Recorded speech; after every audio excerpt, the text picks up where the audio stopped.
नमस्कार, मैं हिमांशी अरोड़ा। आप देख रहे हैं साक्षात न्यूज़ में आनंद आदिज की रिपोर्ट।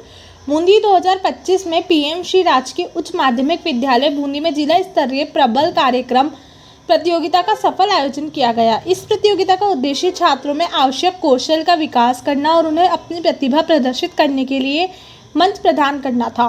कार्यक्रम में मुख्य निर्णायक मंडल के रूप में मुख्य जिला शिक्षा अधिकारी कुंज बिहारी भारद्वाज, डाइट प्रधानाचार्य मीना चौहान, समसा समन्वयक दिलीप सिंह गुर्जर और पीएम श्री विद्यालय बूंदी के प्रधानाचार्य राजेंद्र कुमार माथुर उपस्थित रहे।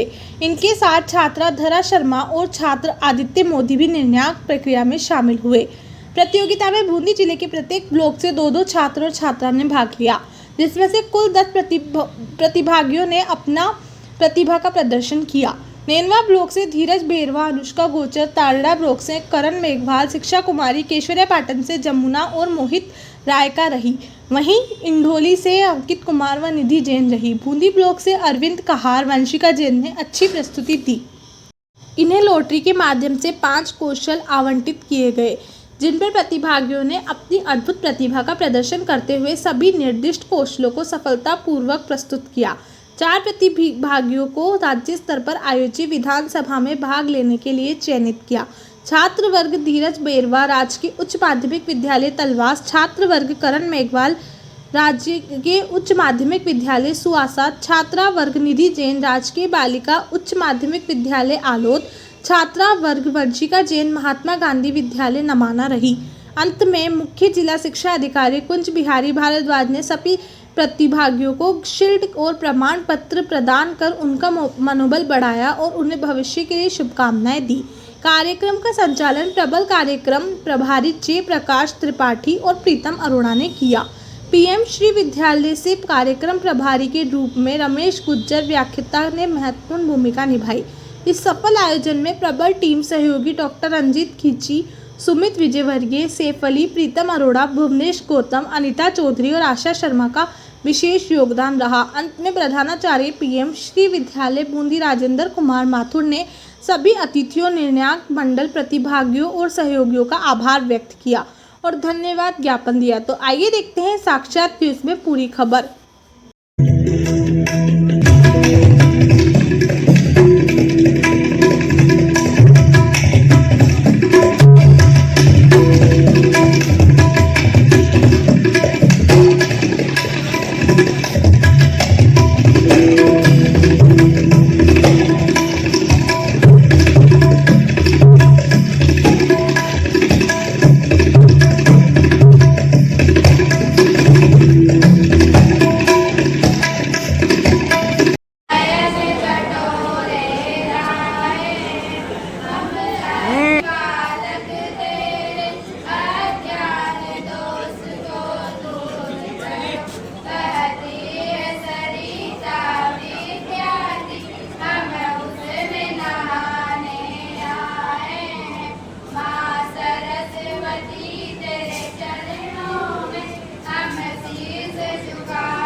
की पहचान है। अच्छा नागरिक अपने कामों को सबको दिखाकर नहीं करता है, वो जो भी काम करेगा खुद करेगा। ऐसा नहीं कि वो सब जगह पूरे जगत में समुद्र पर ढिंढोरा पीटना, वो वाला काम नहीं होगा। बिल्कुल शांति से जो भी उसको काम करना है वो करेगा। अच्छे नागरिक की पहचान ये होती है कि वो अपने देश के लिए क्या अच्छी चीज कर सकता है, अपने देश के भले में क्या चीज कर सकता है। इसकी नागरिक की पहचान नहीं है। अच्छे नागरिक की पहचान ये है कि वो बिना किसी को कहे या फिर अपना काम किसी और को सौंपते हुए कि भाई तू बंद कर देना वाली सिचुएशन को ना आने देते हुए। गोवा इनमें क्या होती है, सुनामी आ जाती है। जैसे अंडमान निकोबार में सुनामी आएगी, सुनामी आती है जिसके कारण नुकसान होता है। तो ये जलवायु परिवर्तन है। ये जलवायु परिवर्तन है। इस जलवायु परिवर्तन के कारण हम अपने धन का प्रयोग करने की क्षमता से हम अपने धन का प्रयोग कैसे करें। जैसे कि हम किसी से पैसे उधार लेते हैं तो उस पर आने वाला चक्रवृद्धि ब्याज, कर्ज, ये सब वित्तीय साक्षरता में आता है। जैसे कि हम अभी किसी के पैसे गुम जाए तो हम अपनी ईमानदारी से उन पैसों को लौटाएंगे। अगर किसी को पैसे मिल गए तो कोई तो ऐसा सोचेगा कि जैसे हमें आज ये पैसे मिलकर हमें तो मजा आ गया, लेकिन कोई ईमानदार उन पैसों के प्रति ईमानदार होगा तो वो उन पैसों को लौटाने के प्रति अपनी इच्छुकता रखेगा। वो या तो अपने आसपास किसी को देखेगा कि इसके पैसे हैं, या फिर अपने आसपास कहीं अनाउंस करवाएगा, या फिर मतलब ज्यादा पैसे होंगे तो अनाउंस करवाएगा। कोई गलती हो तो मुझे जो मैं आपका समाप्रार्थी हूँ। समालोचनात्मक चिंतन किसी भी निर्णय पर पहुंचने से पहले हमें उसका आलोचनात्मक या फिर मतलब सकारात्मक और नकारात्मक दृष्टि से देखते हुए उसका मूल्यांकन करना चाहिए, ताकि हम डिसीजन को एक बेहतर तरीके से ले पाए। क्योंकि हमारे सामने अक्सर एक प्रश्न प्रस्तुत हो जाता है कि how to take a right decision, कि आखिरकार हम एक अच्छा निर्णय कैसे ले। और आज वर्तमान समय में इसकी आवश्यकता और प्रासंगिकता इसलिए बढ़ जाती है क्योंकि आज अब हम युवावस्था में प्रवेश करने जा रहे हैं। जब हम शुरुआती दौर में देखते हैं तो हमारे जो माता पिता हैं वो अक्सर हमारे निर्णय हम वही लेते हैं, और जब वो निर्णय गलत होते हैं तो अक्सर हमारी यही प्रवृत्ति होती है कि हम उनको ब्लेम करते हैं। बट जैसे जैसे हम युवावस्था में प्रवेश करेंगे तो हमें सेल्फ डिपेंडेंट होना है, आत्मनिर्भर बनना है, और अपने निर्णय को लेने से पहले सोचना है, समझना है, उस पर विचार करना है। उसके सकारात्मक पहलू, नकारात्मक पहलू दोनों पर हमें विचार रखना है। इसके कुछ कौशल जो हमारे अंदर होने चाहिए, क्योंकि हम भारत के नागरिक हैं। हमें कुछ ऐसे विचार और ऐसे कौशल विकसित करने चाहिए जिससे हमारे देश की प्रगति हो। ये हमारी सबसे महत्वपूर्ण चीज होती है जो एक नागरिक में होती है। एक समाज के नागरिक हैं और हम सब समाज में एक भूमिका निभाते हैं। तो लेकिन क्या आप उस भूमिका को अच्छे से निभा रहे हो? क्या आप ये सोच सकते हो कि मैंने जो काम किया कि वो सही था? मतलब आपको है ना किसी से भी गलत बात नहीं करनी चाहिए, अच्छे से बोलना चाहिए। फॉर एग्जाम्पल अगर है ना हम डिजिटल का उपयोग कर रहे हैं, जैसे कि फॉर एग्जाम्पल आज मैं अपने गांव से यहाँ आया तो हमारी ट्रेन लेट हो चुकी थी, जिस कारण हमारा टिकट नहीं हो पाया था। जबकि मेरे साथ जो अध्यापक आए थे उन्होंने हाथों हाथ अपने फोन से डिजिटल के माध्यम से ऑनलाइन भुगतान करके ट्रेन का टिकट कर लिया, जिस कारण हमें कोई दुविधा न हुई थी। अगर हम टिकट करने जाते तो हमारी ट्रेन निकल सकती थी, जिससे हमें अनेक दुविधा उत्पन्न हो सकती थी, शायद हम यहाँ तक पहुँचते भी नहीं। डिजिटल साक्षरता से आज हमें अनेक लाभ भी हो रहे हैं और हानियां भी हो रही हैं। अब आप पर निर्भर करता है कि आप उसका लाभ उठाते हैं या फिर उसका हानि करते हैं। बढ़ाते हैं और दिखाते हैं वो 100% ही सही हो। जैसा कि हम हाल ही का उदाहरण ले कि नेपाल में एक विद्रोह भड़क उठा था जिसे जेनजी विद्रोह के नाम से जाना गया। प्राय समाचार पत्रों में इस विद्रोह के भड़क उठने का कारण वहाँ पर सोशल मीडिया पर प्रतिबंध को माना गया, परंतु क्या हमने वास्तविक सत्य को जानने का प्रयास किया है? वहाँ नेपाल में बेरोजगारी और भ्रष्टाचारी इतनी बढ़ चुकी थी कि वहाँ के युवाओं को लगा कि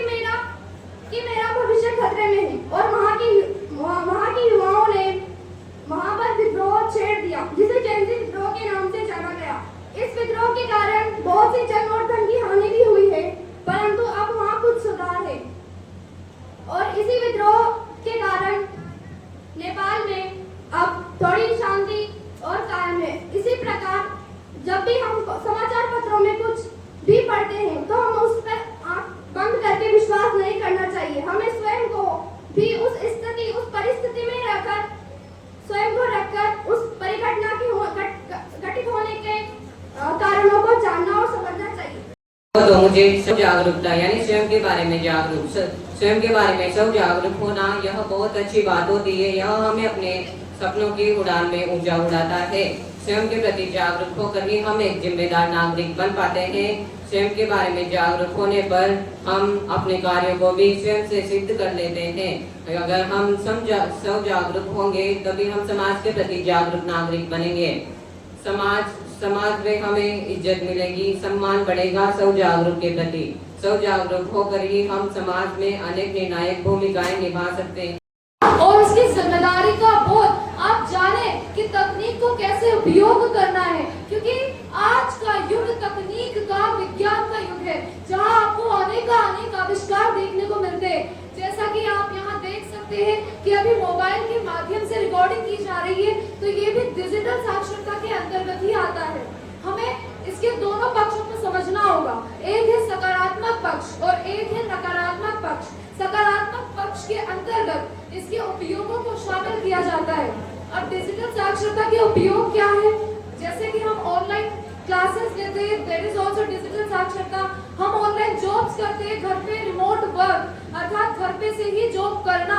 हम ऑनलाइन बैंकिंग का काम करते हैं, ऑनलाइन बिलिंग करते हैं और बहुत सारे काम डिजिटल माध्यम से करते हैं। पर यहाँ पर एक नकारात्मक पक्ष भी मौजूद है और वो है डिजिटल उपकरणों का उपयोग करके अपराधीकरण को बढ़ावा देना। आप सभी ने एक शब्द को सुना होगा, साइबर क्राइम, और किसी ना किसी ने अपने जीवन में उसे कभी ना कभी अनुभव किया होगा। फॉर एग्जाम्पल, व्हाट्सएप पे मैसेज आना कि कौन बनेगा करोड़पति ना आपने 25 लाख रुपए जीत लिए हैं। आपको गलत ओटीपी सेंड किया जाता है और आपसे बोला जाता है कि उसे बताया जाए। तो ये सब साइबर क्राइम के अंतर्गत आता है। ब्लैकमेलिंग करना ये भी साइबर क्राइम के अंतर्गत है। अब डिजिटल साक्षरता केवल डिजिटल तरीके से चीजों का यूज करना नहीं है, हम कैसे उसका उपयोग करते वक्त सावधान रहे, सतर्कता बरते, वो भी डिजिटल साक्षरता के अंतर्गत शामिल है। सहयोग की अपेक्षा नहीं रखते कि वो मेरे साथ आए तभी मैं ये काम करूं, वो ऐसा नहीं करते। तो स्वच्छता प्रबंधन के लिए जो हमारे स्वच्छ भारत मिशन है 2 अक्टूबर 2014 को जो भारत में चलाया गया कार्यक्रम है, उसके द्वारा स्वच्छता हमारे देश को स्वच्छ रखने का लक्ष्य रखा गया है। तो नागरिकता कौशल का अर्थ स्पष्ट रूप से यही होता है कि हमें अपने कर्तव्यों, अपने अधिकारों के संबंध में पूर्ण रूप से जागरूक होना चाहिए। और नागरिकता कौशल प्रत्येक विद्यार्थी में होना इसलिए महत्वपूर्ण है क्योंकि वह उसे जीवन में वास्तविक रूप से या समाज में उसे रहने के योग्य, एक सफल जीवन जीने के योग्य बनाने में बहुत ही सहायता करता है। उसे एक नागरिकता कौशल एक विकसित समाज और देश के निर्माण में अपनी महत्वपूर्ण भूमिका निभाने में अपनी बहुत ज्यादा एक पूर्ण से भूमिका निभाता है। स्कूल में हो जाना चाहिए था। बच्चा प्रीलिम्स में पास हो जाता है, मेंस में पास हो जाता है, किंतु वो इंटरव्यू में 1 बार 2 बार 3 बार फेल हो जाता है। उस समय सोचिए बच्चे का जो मनोबल है कितना गिर जाता है कि अरे यदि इस स्किल्स का डेवलपमेंट जो सारे अभी सारे स्किल्स बताएं, कम्युनिकेशन है, नेतृत्व क्षमता है, बहुत सारे, इन सभी का अगर पहले से स्कूलों में हो जाता तो आज उसमें लैक ऑफ स्किल्स, अगर इन स्किल्स का डेवलपमेंट किया होता स्कूलों ने और 9 से 12 के बच्चों को बताया होता तो शायद वो बच्चे इतने मजबूत होते कि वो हर परिस्थिति का सामना करने के लिए तैयार होते। जो हमारे जेपी जी हैं, जयप्रकाश जी त्रिपाठी, ये वास्तव में ऐसी प्रतिभा के धनी हैं जो हम बैनर पे लिखा हुआ है प्रोग्राम टू रिकॉग्नाइज एबिलिटी। ये प्रोग्राम है अपने आप को पहचानने का, उन क्षमताओं को विकसित करने का जो क्षमताएं आपके अंदर पहले से मौजूद हैं। सामान्यतः देखा जाता है कि कई विद्यार्थी इस प्रकार के होते हैं कि उनमें नकारात्मक भावना आ जाती है, लेकिन मुझे ऐसा लगता है कि इस प्रकार के कार्यक्रमों से विद्यार्थी के अंदर जो क्षमताएं पहले से मौजूद हैं उनको हम आसानी से निखार सकते हैं। आपने देखा होगा कि कई विद्यार्थी सामान्य होने के बावजूद भी यदि उनको प्रोत्साहित किया जाए तो बहुत अच्छा परीक्षा परिणाम उनका रहता है। आने वाले समय में राजस्थान में एक मिसाल बने, और मिसाल कैसे बनेगा इसमें कोई शंका नहीं है कि हमारे द्वारा, हमारी जो टीम के द्वारा जो विद्यार्थी चयनित होंगे, राजस्थान की विधानसभा में नाम गूंजेगा। और जब वो बच्चे बोलेंगे तो वहां बैठे हुए संपूर्ण सदन में लोगों की जवाब पे एक नाम आना चाहिए कि बच्चे कहाँ के हैं, तो नाम आएगा बच्चे बुंदी जिले के हैं।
माननीय प्रधानाचार्य महोदया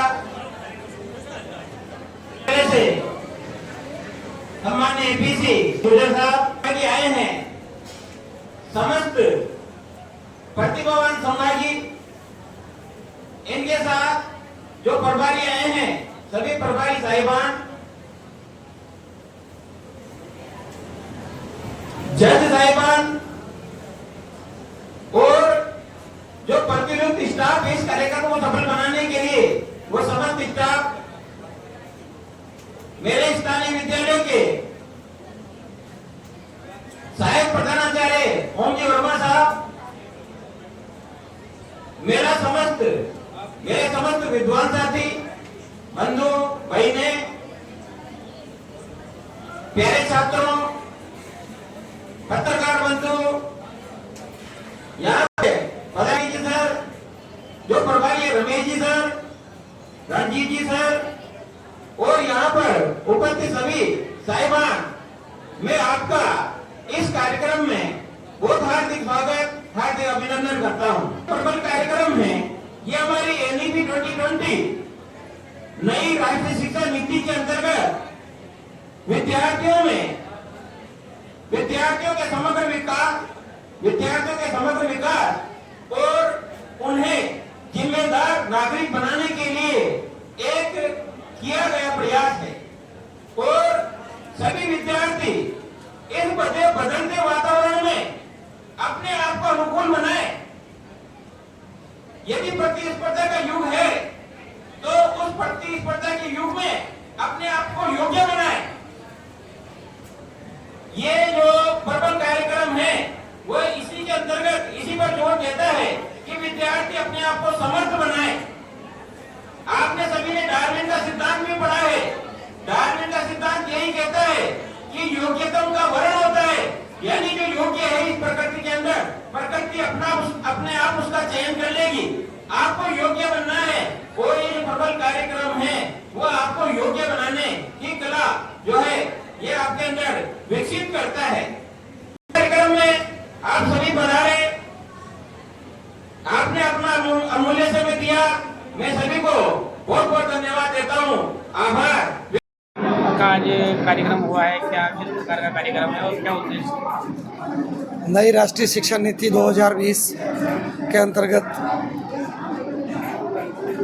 जीवन मूल्यों के विकास हेतु शिक्षा के अंतर्गत कक्षा 9 से 12 के बच्चों के लिए जो जीवन कौशल के विषय हैं उन्हें 14 अलग अलग बिंदुओं में विभाजित किया गया है। उन बच्चों को जीवन में एक अच्छा इंसान बने, उनके अंदर नैतिक मूल्यों का विकास हो, उनमें डिजिटल साक्षरता का विकास हो, उनमें वित्तीय साक्षरता का विकास हो, उनमें अपने बड़ों के प्रति, माता पिता के प्रति मान सम्मान का विकास हो। इस तरह के कोई 14 थीम टोटल इसमें डिसाइड किए गए। इन 14 थीम पर विद्यालयों में गतिविधियाँ प्रारंभ हो चुकी हैं। प्रबल के अंतर्गत अभी विद्यालय स्तर पर कार्यक्रम आयोजित हुए, उसके बाद वहाँ के विजेताओं के कार्यक्रम ब्लॉक स्तर पे हुए। ब्लॉक स्तर के 2 विजेता आज हमारे ज़िले पे आए हैं। जिला स्तर पर हमने 5 ब्लॉक के 10 बच्चों के इन सभी जीवन कौशल के बिंदुओं पर इनके विचार और इनके अभिव्यक्तियों के माध्यम से यहाँ चयन किया। यहाँ पर 2 छात्रों और 2 छात्राओं का चयन हुआ है। अब ये बच्चे राज्य स्तरीय कंपटीशन के अंदर जयपुर में भाग लेंगे। वहाँ इनके लिए सरकार के द्वारा 1 दिवसीय विधानसभा सत्र में इनको अवसर मिलेगा कि अपनी बात को रखेंगे, ताकि हमारे विद्यालयों में बच्चों में जीवन के प्रति जागरूकता से संबंधित कौशलों पर विकास बन सके। इसलिए ये प्रबल कार्यक्रम विद्यालयों में अभी संचालित किया जा रहा है।